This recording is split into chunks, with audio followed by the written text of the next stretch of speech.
எல்லாருக்கும் வணக்கம். நம்ம ஐயனார் துணையில் நிலாவுக்காக நம்ம சோழன் திருடுற அளவுக்கு வந்துட்டாரு. நம்ம சோழன் போலீஸ்கிட்ட மாட்டிக்கிட்டாரு. நம்ம சோழனை நிலா எப்படி காப்பாற்ற போகிறாங்க தெரிஞ்சுக்கிறதுக்கு இந்த வீடியோக்கு ஒரு லைக் போட்டுக்கோங்க. ஸோ பார்த்தீங்கன்னா நம்ம நிலா இனியும் அந்த கம்பெனியில் அசிங்கப்படக்கூடாது, எப்படியாவது இன்வெஸ்ட்மெண்ட் 5 லட்சம் ரூபாய் நம்ம நிலா கட்டிடணும் அப்படிங்கிறதுக்காக நம்ம சோழன் எப்படியாவது 5 லட்சம் ரூபாவை தேர்த்திடணும் அப்படின்னு அங்கே இங்கே கடன் கேட்டாலும் கிடைக்கவே இல்லை. கடைசியில் அவர் வேலை பார்க்குற கால் டாக்ஸி ஓனர்கிட்ட இருந்து 5 லட்சம் ரூபாயை திருடிடுறாரு. நிலாவுக்காக பணத்தை திருடினாலும் பணத்தை திருடுறது தப்பு அப்படின்னு மனசுக்குள்ளே சோழனுக்கு உறுத்திக்கிட்டே இருக்குது. ஆனால் எப்படியாவது பணத்தை தேத்தி மறுபடியும் கொண்டு வந்து ஓனர் பார்க்குறதுக்கு முன்னாடி வச்சிடணும் அப்படின்னு நம்ம சோழன் மனசுக்குள்ளே யோசிச்சுக்கிட்டே அந்த பணத்தை யாருக்கும் தெரியாமல் சட்டைக்குள்ளே மறைச்சி வீட்டுக்கும் கொண்டு போயிடுறாரு. வீட்டுக்கு போன நம்ம சோழன் இந்த பணத்தை எப்படி மறுபடியும் ஓனரோட கல்லால் திருப்பி வைக்கிறதா அப்படின்னு யோசிச்சுக்கிட்டே இருக்காரு. இந்த பணத்தை நிலா கிட்ட கடன் தான் வாங்கணும் அப்படின்னு சொல்லி எப்படியாவது இன்வெஸ்ட்மெண்ட்டுக்கு யூஸ் பண்ணிக்க சொல்லணும் அப்படின்னு யோசிச்சுக்கிட்டே இருக்க நம்ம நிலா அப்போ தான் அந்த டிஎன்எஸ் ஆர்கிடெக்ட் கம்பெனிலேருந்து வீட்டுக்கு வராங்க. வீட்டுக்கு வந்தோடனே, அண்ணே எனக்கு ஒரு டீ மட்டும் அண்ணே, ரொம்ப இன்னைக்கு களைப்பாக இருக்கா அப்படின்னு சேரன் அண்ணா கிட்ட சொல்லிக்கிட்டே வீட்டுக்குள்ளே நுழைய நம்ம சோழன் நிலாவை கவனிக்கவே இல்லை. என்ன சோழன், நான் வீட்டுக்குள்ளே வந்திருக்கேன், எப்பவும் கலகலன்னு பேச ஆரம்பிச்சிருவீங்க, இன்னைக்கு ஏதோ ஒரு திருட்டுத்தனம் உங்கள் மூஞ்சில் விளையாடுதே அப்படின்னு நம்ம நிலா பேச ஆரம்பிக்க, என்னங்க சொன்னீங்க? ஒன்றும் இல்லைங்க, நான் ஏதோ ஒரு யோசனையில் இருந்துட்டேன். வேலையெல்லாம் நல்லபடியாக போச்சாங்க, உங்களுக்கு நல்லபடியாக பார்த்துக்கிறாங்களா, எல்லோரும் மரியாதை கொடுக்குறாங்களா அப்படின்னு கேட்க, அதெல்லாம் என்னங்க குறைச்சல், வேலை நல்லபடியாக தான் போகுது. என்ன ஒர்க்கிங் பார்ட்னராக சேர்ந்துருக்கிறதுனால கொஞ்சம் ஒர்க் ஜாஸ்தி அப்படின்னு நம்ம நிலா சொன்ன உடனே, யாராவது உங்களை ஏதாவது சொன்னால் சொல்லுங்கள், நான் பார்த்துக்கிறேன். நான் உங்கள்கிட்ட சொல்ல மறந்துட்டேன், உங்களுக்காக 5 லட்சம் ரூபாய் கடன் வாங்கிட்டு வந்துட்டேங்க அப்படின்னு நம்ம சோழன் நிலா கிட்ட அந்த 5 லட்சம் ரூபாயை எடுத்துகிட்டு வர போகிறாரு. என்ன சோழன் சொல்கிறீங்க, 5 லட்சம் ரூபாய் ஒரே இடத்துல யார் கொடுத்தா அப்படின்னு நம்ம சோழன் கிட்ட நிலா கேட்க, அதெல்லாம் உங்களுக்கு எதுக்குங்க, 5 லட்சம் ரூபாய் உங்களுக்காக நான் கொண்டு வந்திருக்கேன். முதல்ல அந்த கம்பெனியில் இன்வெஸ்ட்மெண்ட்டு உங்களோட பங்கு அப்படின்னு சொல்லி இந்த பணத்தை கொடுத்துட்டு வாங்க அப்படின்னு நம்ம நிலா கிட்ட சோழன் சொல்ல, இப்போ எப்படிங்க போக முடியும், நல்ல நாள் பார்த்து நாளைக்கு புதன்கிழமை தானே, நாளைக்கே கொண்டு போய் கொடுக்குறேன், அண்ணன்கிட்டலாம் சொல்லிட்டீங்களா அப்படின்னு சொல்லி சேரன் அண்ணாவை கூப்பிட்ற, என்னப்பா என் பேர் அடிப்படுதா அப்படின்னு டீ எடுத்துக்கிட்டே வராரு. அண்ணே சோழன் பாருங்க 5 லட்சம் ரூபாய் எங்கேயோ போய் கடன் வாங்கிட்டு வந்திருக்காரு அப்படின்னு நம்ம நிலா சொல்கிறாங்க. டேய் 5 லட்ச ரூபா தேத்திட்டியாடா, நானும் அங்கே இங்கே சொல்லி பார்த்தேன்டா, எல்லாரும் 1 லட்ச ரூபா தரேன் 50,000 ரூபாய் தரேன்னு தான் சொல்கிறாங்க. பாண்டி கூட அவ்வளோ ஆளாக அலைஞ்சான். உனக்கு 5 லட்ச ரூபாய் கடன் யாரா கொடுத்தா? கவலைப்படாதரா, நான் சொல்லி வச்ச இடத்துலலாம் காசு வந்துடும், அந்த காசை திரும்ப கொடுத்துடலாம், எல்லாரும் சேர்ந்து கடனை அடைச்சிடலாம் அப்படின்னு நம்ம சேரன் அண்ணா சொல்லிக்கிட்டே, நிலா இந்த 5 லட்சம் ரூபாயை உன் பங்கு இன்வெஸ்ட்மெண்ட்டாக கொண்டு போய் கொடுப்பா, அவங்க கம்பெனியும் ஆரம்பிச்சிட்டாங்க, இந்த பணம் அவங்களுக்கு ரொம்ப ஹெல்ப்ஃபுல்லாக இருக்கும், சீக்கிரமே நீ முன்னேறி வரணும்ப்பா, நல்ல நிலைமைக்கு வந்துடுவீங்க, எனக்கு நம்பிக்கை இருக்கா அப்படின்னு நம்ம சேரன் அண்ணா சொல்லிக்கிட்டு இருக்காங்க. இன்னொரு பக்கம் பார்த்தீங்கன்னா, இந்த பணத்தை 2 நாளைக்கு அப்புறம் தான் எடுக்கணும் அப்படின்னு அந்த கால் டாக்ஸி ஓனர் சொன்னதோடு இல்லாமல் இப்போ திடீர்னு வீட்டில் அவசர தேவை வருது, பணத்தை கட்டியே ஆகணும் அப்படின்னு சொன்னதுனால அந்த பணத்தை எடுக்கிறதுக்காக கம்பெனிக்கு வராரு. வந்தால் வச்ச இடத்துல பணத்தை காணோம். ஆனால் கால் டாக்ஸி ஓனருக்கு நம்ம பணம் காணா போச்சே, யார் எடுத்திருப்பா, இல்லை நம்மளும் வேறு பக்கம் வச்சிட்டோமா அப்படின்னு சிசிடிவியை செக் பண்ணுறாரு.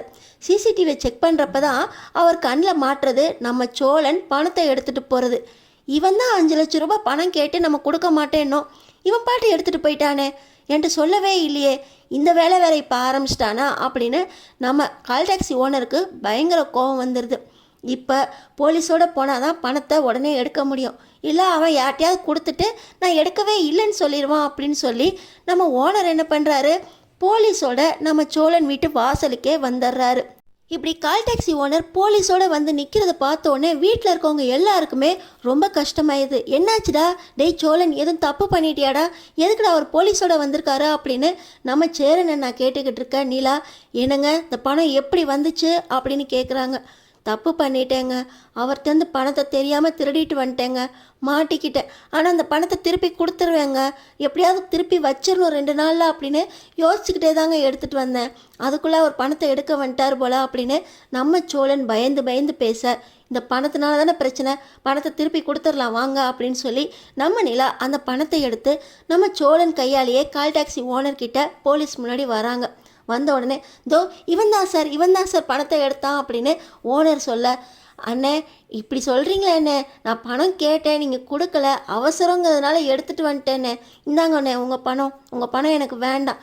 இப்படி போலீஸோட வர அளவுக்கு நான் என்னென்ன தப்பு பண்ணிட்டேன், உங்கள்கிட்ட கேட்டேன் நீங்கள் கொடுக்கல இல்லைண்ணே அப்படின்னு சொல்ல, டேய் உன்னை பற்றி எல்லாமே எனக்கு தெரியும்டா, ஆனால் என்கிட்டயே திருடுவான்னு எனக்கு தெரியாதுடா ஃப்ராடு பையலே, நீ போலீஸோட வந்ததுனால தானே உண்மையை ஒத்துக்கிட்டா அப்படின்னு கால் டாக்ஸி ஓனர் சொல்ல, என்னென்ன இப்படி சொல்கிறீங்க, அப்படிலாம் இல்லைண்ணே, உங்கள்கிட்ட எத்தனை வருஷமாக வேலை பார்க்குறேன், ஒரு அவசரம்னு கேட்டப்போ கொடுக்காம போயிட்டீங்க, அதனால தானே கோவத்தில் எடுத்துகிட்டு வந்துட்டேன், 2 நாளில் திரும்ப வச்சிடணும்னு நினச்சி தானே வந்தேன் அப்படின்னு நம்ம சோழன் சொல்ல, போலீஸ்காரங்க டேய் பணத்தை திருடினதும் இல்லாமல் அவர்கிட்ட எதிர்த்து வர பேசிக்கிட்டு இருக்கியா, பணத்தை முதல்ல திரும்ப கொடுறா அப்படின்னு சொல்லி, சார் நீங்கள் முதல்ல கம்ப்ளைண்ட் எழுதி கொடுங்க, இவனை நான் லாக்கப்பில் வச்சு லாடம் கட்டுறேன், அப்போ தான் பணத்தை இனிமேல் திருடணுங்கிற எண்ணமே உனக்கு வராது அப்படின்னு சொல்ல, இல்லை சார் பணத்துக்காக தான் நான் வந்தேன், இவன் உங்களோட வரலைன்னா ஒத்துக்க மாட்டானேன்னு தான் உங்களையும் கூட்டிகிட்டு வந்தேன், பணம் கிடச்சிருச்சு சார், இவனை எதுவும் பண்ண வேண்டாம், நல்ல பையன்தான் சார் அப்படின்னு சொல்ல, போலீஸ்காரங்க நீங்கள் சொல்கிறீங்களேன்னு தான் விட்டுட்டு போகிறேன்,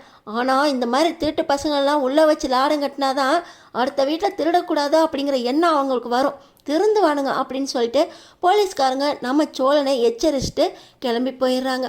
ஆனால் பார்த்தீங்கன்னா கால் டாக்ஸி ஓனர் டேய் அங்கே இங்கேன்னு கை வச்சு கடைசியில் என் மடியிலே கை வச்சிட்டியாடா, இனிமே வேலைன்னு சொல்லி கம்பெனி பக்கமே வந்துடாத, காரை கொண்டு வந்து என் ஷெட்டில் விட்டுட்டு நீ கிளம்பி போ, வேலைக்கு வர வேண்டாம், திடீர்னு காசு ஏதாவது காணா போனால் கூட எனக்கு உன் மேலே தான் சந்தேகம் வரும், நீ எடுக்காட்டினா கூட இனிமே நீ எங்கள் கூட இருக்கிறது தப்பாயிருண்டா, என் மனசும் கேட்காது, உன்னை ஒரு தடவை சந்தேகப்பட்டோம் மறுபடியும் சந்தேகப்பட தோணும், இதெல்லாம் வேண்டாம், இப்படியே விட்டுருவோம், நீ இப்படியே இங்கேருந்து கிளம்பிடு, நான் கிளம்புறேன்டா அப்படின்னு சொல்ல, அண்ணே என்னென்ன இப்படி பண்ணுறீங்க, நான் பணத்தை திருப்பி கொடுக்கலாம் தானே நினச்சேன், நீங்கள் காரை வேற எடுத்துக்கிட்டு மறுபடியும் வேலைக்கு வேற வராதிங்கன்னு சொல்கிறீங்களேண்ணே, இதெல்லாம் நல்லா இல்லைண்ணே அப்படின்னு அவங்க சொல்ல, இல்லை சோழன் இது இனிமேல் சரிப்பட்டு வராதா அப்படின்னு சொல்லிட்டு அவரும் பணத்தை எடுத்துகிட்டு கிளம்பி போக, ஐயோ என் வேலை போச்சே நான் என்ன பண்ணுவேன் அப்படின்னு தலையில் கையை வச்சுக்கிட்டு நம்ம சோழன் உட்காந்துருக்க, நம்ம சேரனா பொய் சொன்ன ஃப்ராடு பண்ண நினச்சா இப்போ என்னடா திருடு வரைக்கும் இறங்கியிருக்க, நம்ம நிலாவுக்காக இவ்வளோ பணத்தை திருடணும்னு என்னடா இருக்குது, யார்ட்டையாவது கைமாத்து வாங்கியிருக்கலாமேடா,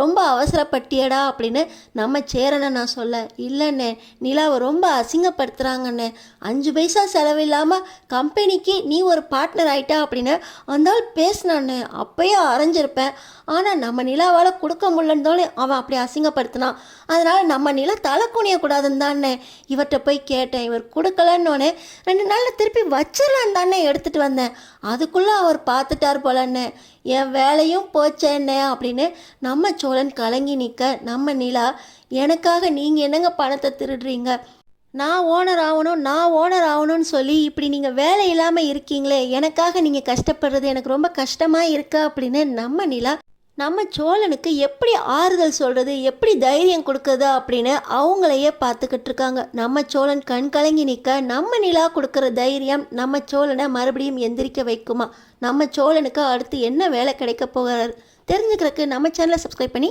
தொடர்ந்து பாருங்கள்.